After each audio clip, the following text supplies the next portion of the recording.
le professeur Mohamed Lamine Sagna waaw le professeur Mohamed Lamine Sagna dafa doon wax ci benn livre am société monnaie et société mu ni la mondialisation est à la fois une totalité et un morcellement.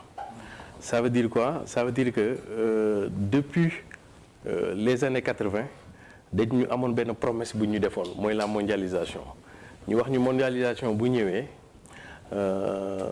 daanaka dañuy nekk ci dans un monde de solidarité et de partage, dans un monde boo xam ne les inégalités sociales presque dañ koy bàyyi, dans un monde boo xam ne il y aura moins d'exclusion et moins d'accaparement.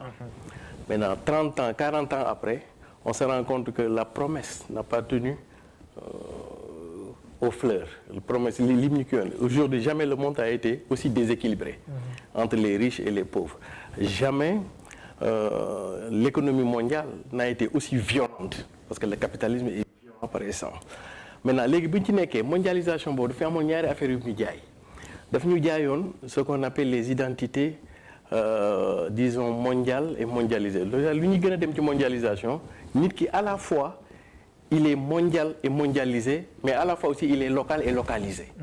Léegi askan yi dañoo dem ba ni comme dund nañu mondialisation ñu mettre le levier sur l'aspect mondial et mondialisé. Léegi nag ñoom dañu bëgg retour aux sources. Léegi retour aux sources bi mooy dootuñu nekk ci système de démondialisation parce que loolu mënatul a nekk mais dañuy nekk ci benn dootuñu nekk ci système global mais dans un système glocal. Ça veut dire quoi?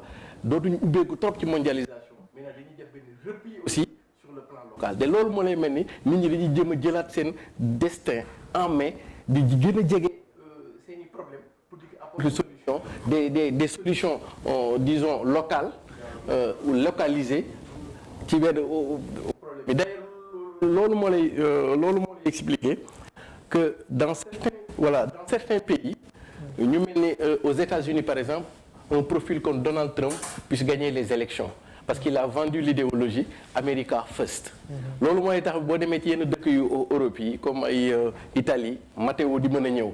D'ailleurs loolu moo lay permettre boo demee ba France un Macron, Emmanuel Macron, le président Emmanuel Macron qui n'a pas d'appareil politique mën a gagner entre la France ak RPR ak yooyu sorti de nulle part gagner ay élections. C'est-à-dire que léegi peuple yi nekkatuñ ci logique gu politique yooyu dañu nekk ci logique yoo xam ne ce n'est plus des logiques mondialisées ou mondialisatrices mais c'est des logiques yoo xam ne c'est local et localisé dañu am ay problèmes yu ni këtt ni jonn ku leen ci apporter ay solutions sans pour autant nekk ci loolu mooy premier. Maintenant deuxième bi léegi loolu adapté au contexte sénégalais. Voilà ça donne quoi?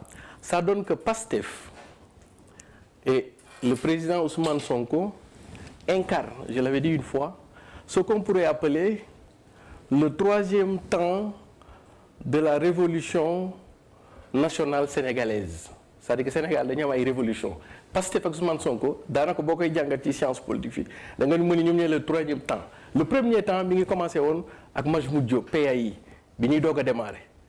Maintenant particularité président Ousmane Sonko c'est que dafa am ay affaires yoo xam ne dañoo dajewandoo ñoom ñëpp ci moom boo xoolee PAI yi ak Majmout c'est vrai que parti de gauche la woon mais intellectuels yi la woon les gens d'un certain niveau bi ñuy ñëwee boobu régime Senghor mate ko deuxième temps révolutionnaire bi ñu am révolutionnaire national sénégalais et j'insiste sur les mots la révolution nationale sénégalaise ñu ngi ko amee dans les années 70-80 avec la And Jëf PADS.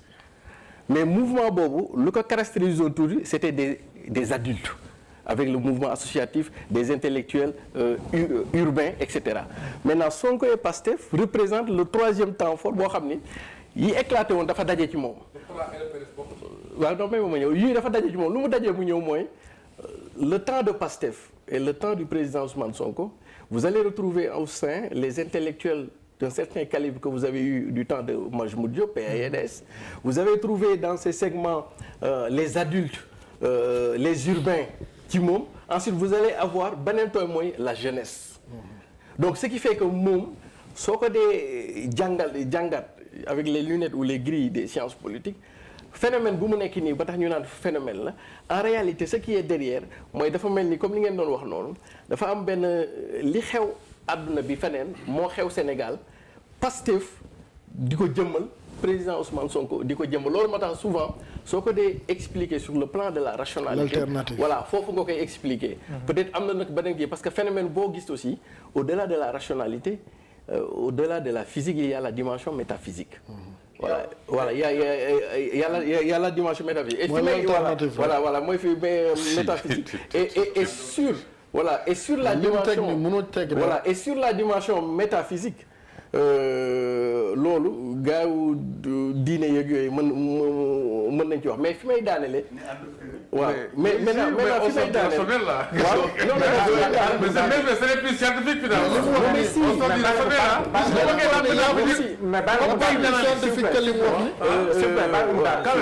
parce que mi ngi fi bon li ma gën a maîtriser mooy les aspects de moom mooy les aspects objectifs rationnels moom laa expliqué ma ne nag les objets en fait les situations rationnelles souvent dafay am benn dimension mystique qui est derrière mais foofu du ma ci dugg parce que c'est pas mon domaine mais fi may daaneel mooy discours bi Sonko def parce que man Sonko j'enseigne la science politique depuis qu'il est il est devenu un sujet d'étude pour moi man du ma kii yow mais jàngat ko dina la jox matière bu bari booy def kii bi xam nga Sonko su ngeen ko xoolee bu baax xam nga mosoon naa la wax ndongo ci Sonko amoon na benn discours bu mu defoon benn guddi nii benn conférence de presse voilà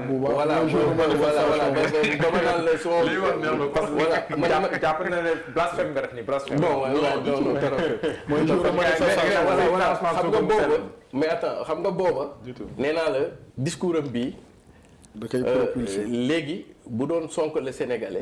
Maintenant le discours bi c'est Sonko l'africain. Maintenant léegi discours 18 août si ma mooy bu démb bi. Avant le 18 août c'était Sonko l'opposant.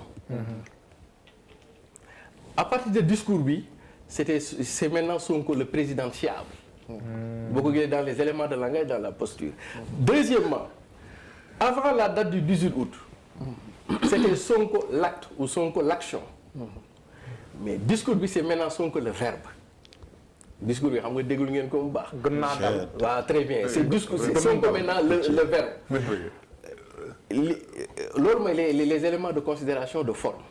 Maintenant dans les considérations de fond xam mos naa la wax fii ma ne la gone gi màgg na. Sonko a mûri politiquement. xale màgg na. xam nga xale nu muy màggee dafa am benn piège boo xam ni. Le fait que mu def focus 2024 c'est comme ça su fekkee focus 2024 représente pour lui l'entité politique qui porte sa candidature il aura vu juste xam nga lu tax parce que erreur stratégique politique bu mu naroon a def ou bien boo xam ni mënoon na ko dab moom c'est que ñoom ñu théoriser la candidature unique au niveau de Yewwi Askan Wi. voilà léegi bu ñu dawalee candidature unique. mën nañ dem ba cappaandaw ga. mu am ay divergences. d'accord léegi su boobaa la daloon Moustapha Niasse ak. Tanor moom moo leen di dal. maintenant le fait que ñu génn ci rapidement. très rapidement il s'est démarqué. tout en gardant le lien. transition bi am nañ ko pour. tout à fait c'est ça que vous dites que ma ne la. gune màgg na ci politique. encore que c'est consigné. macha allah li mu posture am loolu wax noonu.